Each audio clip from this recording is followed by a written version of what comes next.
computer. And 3 seconds. Stephen Meade again, back with another Bullseye Guy podcast. Super excited to have Paul Larsen on. I found out about Paul and we just reminisced on this on a Small World, ASW. He did a program on his new process, which we'll talk about in a minute. But of course, we're going to unfurl and unfold the story over time. So with that, Paul, thank you so much to the podcast. And the perfunctory, give us an introduction on yourself. Stephen, it's wonderful to be here. I am like, when you say super excited, I would say, yes, so am I. So thank you. And yes, we met, we connected on A Small World because it is indeed a small world on so many levels. My 2-minute tour, which I'll drill down to like 30 seconds. I am sort of a lifelong person who loves to make mistakes and learn from them, who loves to fail so I can learn. And then it makes my successes even much greater. So corporate world, I've done everything you can imagine in the corporate world at wonderful companies like a Bristol Myers Squibb and an Adobe and Charles Schwab and United Airlines. And then I found myself kind of like, I've got more to give.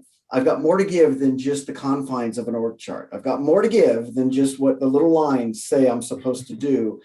And that was about, 10, 11 years ago. And I find myself now really coaching life's top performers to really kind of reveal their voice and to really lead with inspiration and serve and lead others. And that's what I'm about. And that's who I am. And I'm kind of an open book. I'm transparent. You pick the tagline or the keyword, and that's me. That's who I am. Great to be here. Yeah, and it sounds like you found your voice in your own career, and it'll be excited for us to get there. But as always, I think life is an arc and a rainbow. Let's go back to the beginning. When you started your career, I've looked at your background. It was really in access into big corporations. As you started, what were you most interested in, and how did you get started in the corporate world? It's so funny you asked me that question, and this was not at all preemptive by any stretch of the imagination between you and I. I was just having that thought to myself. You must have put this out there to me like a couple days ago. I've interviewed Lior Shushar and the Master Mentalist before. Okay, yeah, dude, so Stephen, we can project. It works really well. I joined. So my dad was a key influencer in my life, and he was an airline guy. He was an airline pilot, and he had an incredible history.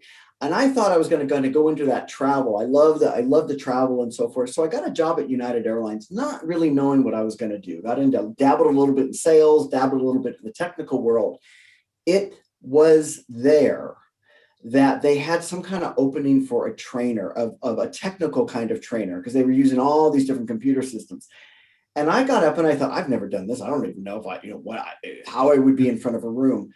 I got up and you had to do like some kind of like train 2 minutes on how to brush your hair or something so they could see how you present yourself.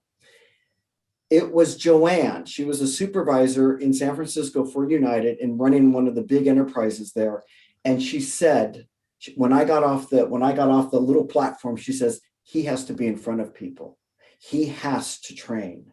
He has to engage. Wow. We have to. And I'll never forget that. That was back in the 80s. And so, Stephen, when you talk about like rites of passage and what got me in, that started me on a journey. Thankfully, the friendly skies were very friendly at that time around bringing us in and then training us into all the goodness of how you serve an audience as a trainer, no matter what your content is at the time.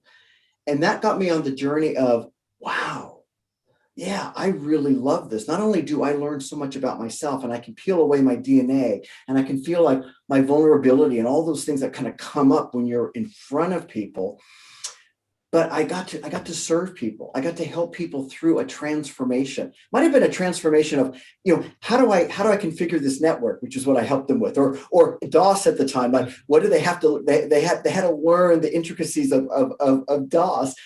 But I led them through that in such a way that it was like, this is what I want to do. This is what I want to do in my life. And that led me on the journey around, where do I find myself in terms of these other organizations that I go to that you mentioned? At the time, I thought, the bigger, the better. The more iconic, the better. That's going to like brand me a certain way. And as I went from company to company, and again, incredible companies, but I found that I lost myself in that brand, that I was working for, whatever that was, what that organization, but I actually wasn't really aware of who I was. And so I lost myself because the companies were so iconic, but I sort of lost myself in that, which a lot of folks do. We go from company to company, we ping pong back and forth, we go from job to job, new opportunities and so forth. I leave for more money, I leave because of that manager, whatever it might be. But we're not necessarily doing the work on ourselves to say, what do I really, really want to do? And then that hit the wall for me, a couple decades later, when it really became apparent that I don't belong at a company, no matter how great it is anymore. I belong at my own company. Wow. And you and I talked, and again, my audience knows this. As I said, I read hundreds of books in my 20s. And one of my sayings, experience is the best teacher. It's also the slowest. So anything you can do to accelerate. But again, my step one, I can't take Covey's begin with the end in mind. My step one's called design your destiny. Mm-hmm. And what it does, Paul, it sounds like the journey you were on, we have to learn how to figure out what's important to us at the end. What are the attributes? What do we want? What would make us happy if money wasn't an object? Right. And then try and reverse into opportunities that fulfill that outcome. Brilliant. Bingo on so many levels, right? At the time, I wasn't like you necessarily. I wasn't reading a book a week in that sense. I knew I was on a journey. And I knew I had to get myself better prepared for that journey, mm-hmm. to become my best self. And one of my detours on that highway was I got sober about 30 years ago, because I recognized in a moment of clarity, if I continue down this path of what I'm doing to myself, which was, hey, great job, but I was having a little too much fun, was letting the alcohol influence me in a lot of different ways. And I just said, if I want to have my best self, I'm not even quite sure what that is. I've got to stop this right now. So that was one of the detours that I kind of took a road off and like, okay, let's figure this out and then go back on, go over the little bumpy patch and then go back onto the highway. To your point, the journey with the end in mind, even though I at the time didn't necessarily have that strategic imperative to think about the end. As I then continued with a lot more clarity, because my mind wasn't as clouded as it was, I wasn't in a haze, sure. Then it became like, this is what I want. This is the flow that I want. I want more flow, less friction. I want more inspiration, less force. I want things that are going to feel like this. And to really become much more aware of the choices that I make every single day, literally down to what? Every minute we make a decision will reveal my courage, will reveal sort of that path for me. Even if I don't always know what the end is, but that's kind of the excitement too. It's like when you're in a movie, you're like, not sure how this is going to end, but I'm going along for the ride. Some of that was definitely me in my life.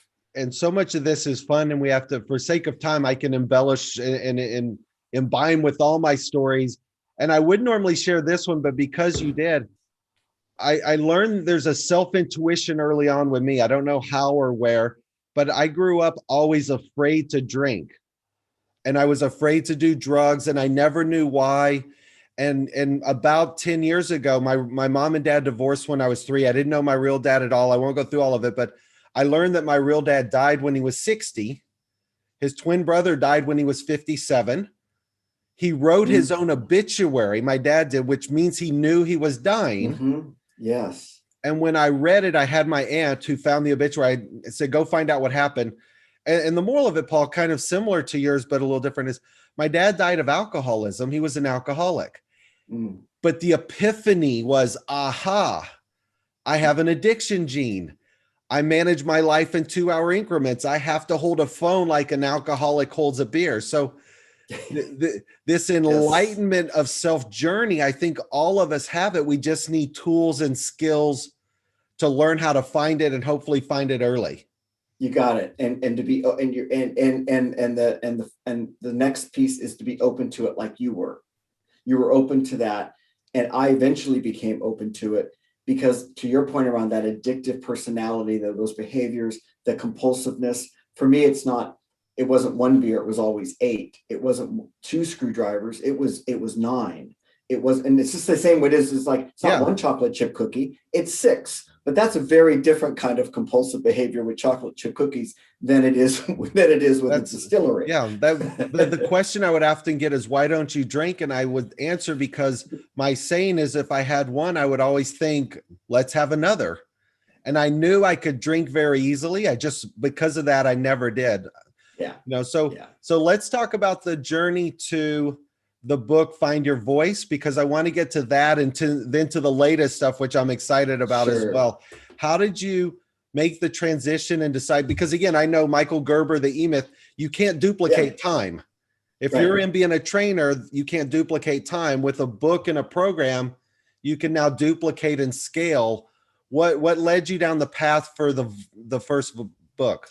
Yeah, it was, beautiful question, Stephen. And it was a kind of a traditional rite of passage that a lot of folks will go through in their lives. I'm sitting there one June day. I'm sitting in a church with the sun kind of streaming through the windows, and I'm listening to people talk about what a wonderful, wonderful man my father was, because it was his memorial service, right? It was like we were sitting there. He had a beautiful, blessed life. The guy was like incredible, and he was an airline pilot. And so I'm hearing all these people come up and talk about what a wonderful pilot he was, or captain, or crew member. And these were people from all walks of the airline life. And they were just coming and talk about Captain Alfie. His name was Alf, his good Norwegian name. And then people were coming out of the woodwork, like from 30 years before. There were neighbors that like, oh, he did this, he did that. And I knew this. I always knew this. It wasn't a surprise for me.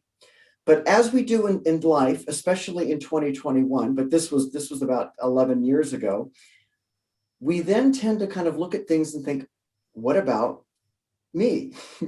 And I sat there, literally, Stephen, I sat there at the church and I said, oh my God, and appropriate for church, what are they going to say about me? I mean, it was one of those moments where it was like the beauty of what the stories around my dad, which again, I knew. And I'm thinking, oh my gosh, they're going to say, well, Paul helped me develop a compensation plan that was, was really marketable to attract real sales professionals. Yeah. Paul helped me restructure my organization. I mean, I went through the different pieces in my head, without my heart, so to speak. And I didn't like the answer on that, seriously. And at the time I was at Adobe, which is a phenomenal company with phenomenal people and phenomenal products.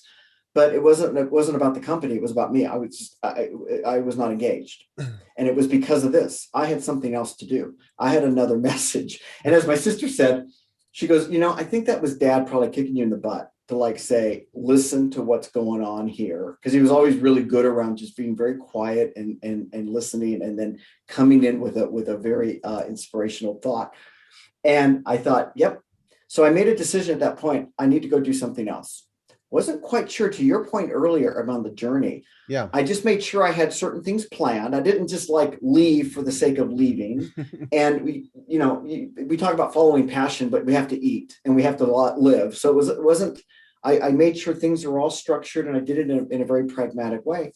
And then I just went out and I said to the universe, here I am. I've got a set of core skills that I can consult with. And I put myself out there. I had a couple of wonderful companies that just kind of engaged me right away, that led me down the journey of like, maybe it's this, maybe it's that. And as I continued on this journey, it became very apparent that coaching was my heart. Coaching others, whether it be one-on-one or in groups. And that led me down to like helping people find their voice. And that was given to me by my client at one of the companies. He said to me, you have told me, Paul, you have coached me, you have guided me to find my voice and use my voice. I go, well, thank you. I'm glad you're listening to me. And he goes, that is your brand. that's your book. Sure. That's what you have to do. And it was sort of like, what a wonderful gift from a client back to me, right? Like, and that was it. I had looked at my life and I had found my voice. I'm helping people find theirs. And I looked at the journey that I had taken, and the voice stands for that, the acronym itself stands for really discovering who you are, your values, and then establishing your outcomes based on your values, what you're looking for. How do you then influence your life, your community, yourself around your vision and your values? And then how do you take those necessary baby steps out of your comfort zone to really reveal your courage, which is C, you know, it's sort of like, Sure. exactly. And then the last piece is, how do you craft and you put all that together and craft and create and author your artistic expression, your brand, your legacy, what sets you apart from everyone else, and whatever roles you play in life. Yeah. But who are you? You know, and so I put all that together because that's what I had just done. I had just gone through that myself. And when I'd gone back to your point around our, you know, the stories that our life is a story, right? Made up of so many chapters, going back and looking at that. And then what I do for a living, it was like, it was sort of like, wow, like on a marquee for me. And that was the book. And fast, you know, I had another rite of passage soon thereafter. My father was when my sister passed away, and as she was taking that journey of transition, which happened about a year and a half after my father, I made a pledge to her, made a promise. She said to me, "Get your book out, publish your book." And I thought to myself, well, I've got to hold that dear promise to her. And that was sort of that it was dedicated to her and all of my family that have helped me with really kind of telling my heart to others and helping people serve others. Yeah. And I haven't read it yet, but I'm excited to, and even more so now that I know what the acronym is. I love actionable acronyms, which is what you've put together. A fun little exercise I used to do with college students, and you can use this when it sounds like it would fit right into your vernacular, is I would take people out 10 years in the future. This is part of my step one, is figure out financial independence, the exact number, not wish it. Then what would you do for others if you had more money? And then if money's no object, what are all the attributes of your life? And put yourself on a mountain living all those attributes. So that would be one moment. But the interesting one I used to do is I'd have people write their own obituary. Yes. Oh, that's wonderful. And Steve. what would you want Yes. people to say about you? And then how do you live that life to make it occur? Because we don't think about that long enough to go, wow, what would I want somebody to say about me? And how do I live that life? Stephen, you really touched on one of the core heart pieces of what I do. When I work with folks, and this has included me up to a point. Sure. But when I work with people, especially folks that have had incredible tenure in organizations or in their lives, and I'm like, what's your legacy? Yeah. What do you stand for? Who are you? And there are some, just like what you just did, right? That you can provide me the narrative. You can take me down that journey. You can take me on that freeway. And then there are some that look at me and thought, I've never thought about that. I've never even thought, I hope it's this. I hope it's that. And I think, oh my gosh, okay, that's where we're going to start, to your point. And it tells me, you know, to start with the end in mind. And the end is but if you take them to that last moment, it's that moment of finality of death that creates the clarity to go, what do I want it to be? What do I want it to be? What do I want to stand for? What do I want people to be? What do I want to be known for? How do I want to serve myself and others, right? And that's the beauty of that. And so you're absolutely right. I read obituaries now, not because I'm one of these like, oh, I want to see who's like no longer here, right? Or, you know, I want to see the story. And it's amazing. You can tell those that have been written by the individual or by somebody very, very close to them, or those that are more clinical, right? And the beauty of that is we all have incredible stories to tell, but let's tell them and let's service them while we're alive, while we're here and thriving in which to do that. And I think it's that point, Paul, that I like, because not only do I have stories to tell, a lot of people, when they're going through the journey and they're coming to you, they still have a story that can be written. So to me, the Oh, obituary gives them a chance to write the story that hasn't been there. It doesn't matter what your past was. Write the exactly. story you want it to be, and excited about that. So I'll get the book for sure. Let's move or transition, no pun Sure. intended, as we talk about obituaries. Um, a lot of That's great. people have a fear of failure. Yeah. Even in mine, I create a financial independence, and then I shift of what you would do with more money for other people because they're afraid of success. We self-sabotage ourselves. I have a list of 10 books everybody should read almost in order. And one of them is What to Say When You Talk to Yourself, because we don't Yes. know how to reprogram our thought patterns. And if you can't reprogram your thought, nothing else can get fixed because we sabotage. Exactly. Talk to me about what you're doing now with the imposter syndrome, because that's what I'm here. I'm ready. I have my pen. I always take notes, but now I'm ready. Teach me. So yes.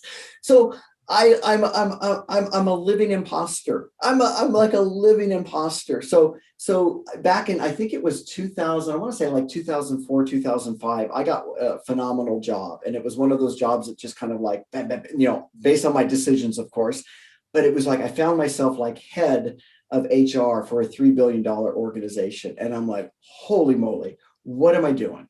And I was confident. I could stand in front of people. I could go to board meetings back in New York. I could do all the things that I needed to do. But inside, I was feeling like a fake and I was feeling like a fraud. Outside, I was like, got it. I'm assertive. I'm confident. Thank you so much, United, for those platform skills. But inside, I was like, oh my gosh, one of these days, they're going to come up to me and say, Paul, we really recognize now you don't have any clue what you're doing. We're going to ask you to leave. You've been found out. Yeah. And I didn't know what this was. I mean, Stephen, I'm like sitting here like, this is the weirdest thing because it wasn't just not lack of confidence or lack of self-doubt. So I was with one of my mentors and she noticed something about how I had introduced myself in some kind of roundtable thing. And she goes, you're really not sort of like owning who you are and the role you're in and the influence you have. And I said, yeah, well, yeah, I go, and part of it is like, I don't want anyone to know that I don't know what I'm doing. She said to me, just this question, she says, do you feel like a fraud? And I was like, wow, I'm not even at Schwab anymore, right? So it's like those terms aren't even used. I'm like, I said, yeah. She goes, it's imposter syndrome. And she went on that was another moment of clarity, Stephen, where it's an actual phenomenon. It's not necessarily a syndrome, coined back in 1978, and it was always aligned, or it was always sort of associated with females. Oh, it's a female. It was because women were admitting to it. Men certainly had it, but men were not admitting to it. So it was always thought like, oh, it deals more with the female gender, right? Not at all. It is something that it hits about 80 to almost 85% of successful people at one time or another have experienced feeling like an imposter in their lives and or kind of continually do. You've got people like the late author Maya Angelou. You got Howard Schultz from Starbucks, the former CEO of Starbucks. You got Michelle Obama. You got all these people who have said, yeah, there's times where I feel like an imposter. Yeah. Because being an imposter is not like not having confidence or lack of self-doubt. It really is thinking you have to be someone else to be successful in whatever you're doing in that moment. So we all play different roles in life. It's common in parents. It's common when we try something new. It's common when we step into any kind of role. I see it with startups all the time, with entrepreneurs, with people that are in kind of different roles. If they get out of that founder role and step into like a different role, it's like, uh-oh, this is different. It's not what I'm used to. So there's a whole body of work around, kind of overcoming imposter syndrome and what you need to do to overcome it. I like to keep things easy and I like to keep things simple. And we have enough to overcome in this world. I mean, my gosh, the last few years have taught us anything. There's a lot of work we have to do. So I said, wait a minute. If my imposter voice comes up, and it does from time to time, it's triggered by something. That's my voice that's actually trying to kind of protect me in a way. And instead of trying to overcome it, which then creates more friction for me, I celebrate it. I said, that's my imposter voice. I'm celebrating because it means I'm stepping into something new. It means I'm in the messy growth zone, which is beautiful to be in, versus the fear of a fixed zone, right? The fixed mindset. So I started to kind of finesse this and just pivot it ever so slightly to say, let's celebrate this. Let's figure out, it's like when that happens, acknowledge it, recognize it, express a little gratitude to the voice instead of like trying to like shove it away, right? And say, okay, I got this. I'm gonna, I'll figure this out. I'm trusting myself. I'm trusting the community, trusting my colleagues. I'm trusting the universe. Whatever faith people have, trust. I will trust. I'm gonna figure this out. That alone, right there, shifted everything for me because I spent a few years at the beginning trying to overcome it, like going through all this, and it was like this wasn't working. I want to celebrate it. I want to recognize it, and it will still come up. I've worked, I can dilute it really, really well and so forth. But just a couple of years ago, I was at a conference. I spoke on stage, had a brilliant time. People loved it. They clapped and they hope it, which is what you want. Like I got off stage. I went over to my little booth where my book was. And the guy comes up and he goes, Paul, that was incredible. He goes, thank you so much. I really appreciate that. And I'm like, oh, wow, this was great. Thank you for saying that. And he goes, this is your book. And I go, yeah. And he goes, wow. He goes, I want to buy all your copies here. I want to buy them out. I want to buy you out and give them to everyone in my company. Stephen, in that moment, that should have been a moment of like, incredible celebration for me, right? In that split second, my imposter just sparked right up and said, you need to tell him you're not an author. The fear. You need to tell. Yep. You need to tell him you're kicked in because the reality was there. The reality was there.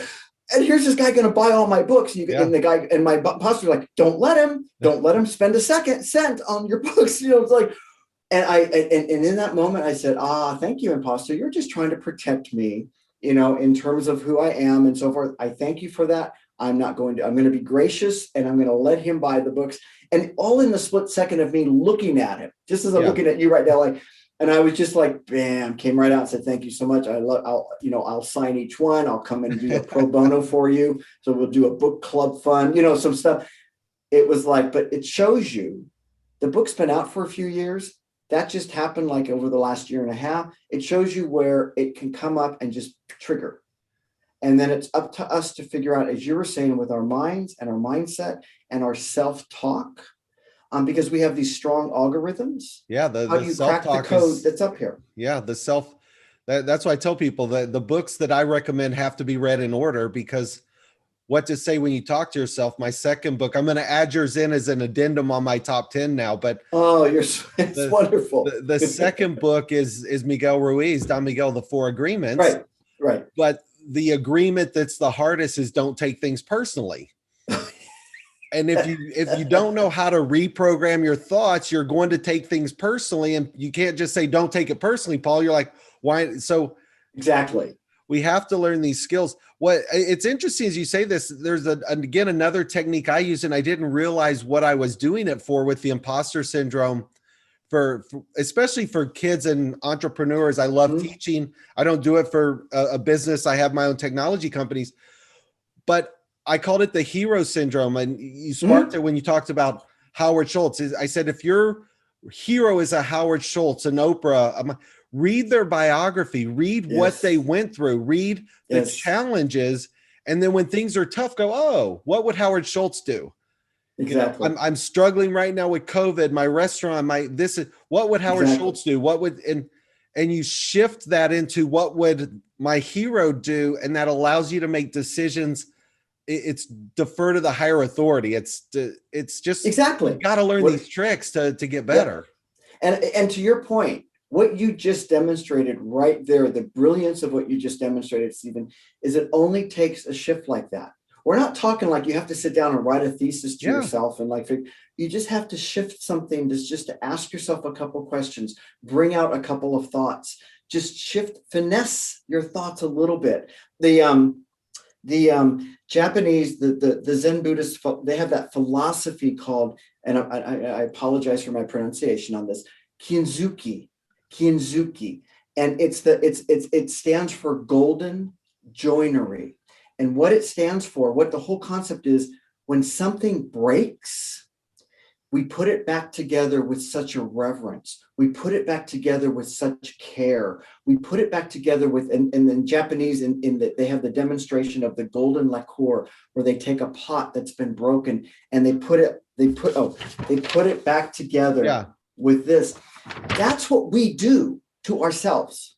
In other words, we continually learn and we break. And sometimes we just like shift, we sweep it. And we don't put ourselves back together with that reverence, with that recognition, with that validation, with the kindness and just compassion. And we beat ourselves up over things. And to say, we're going to continually do that. I look at my life, it's like, I've been broken like all over the place. And some of it is, that's just who I've been. But it's how we put ourselves back together with that reverence. And we get, and then their whole concept is you get stronger. And you get more fortified. And I completely believe that. And even though they're talking about a pot, or a beautiful bowl, I use that for us. Yeah. I use that for me. And that's that's kind of a philosophy, fundamentals of how I practice. The Japanese are brilliant in taking complex concepts down to a single word. Are you familiar with, and I'm going to butcher the pronunciation, ikigai?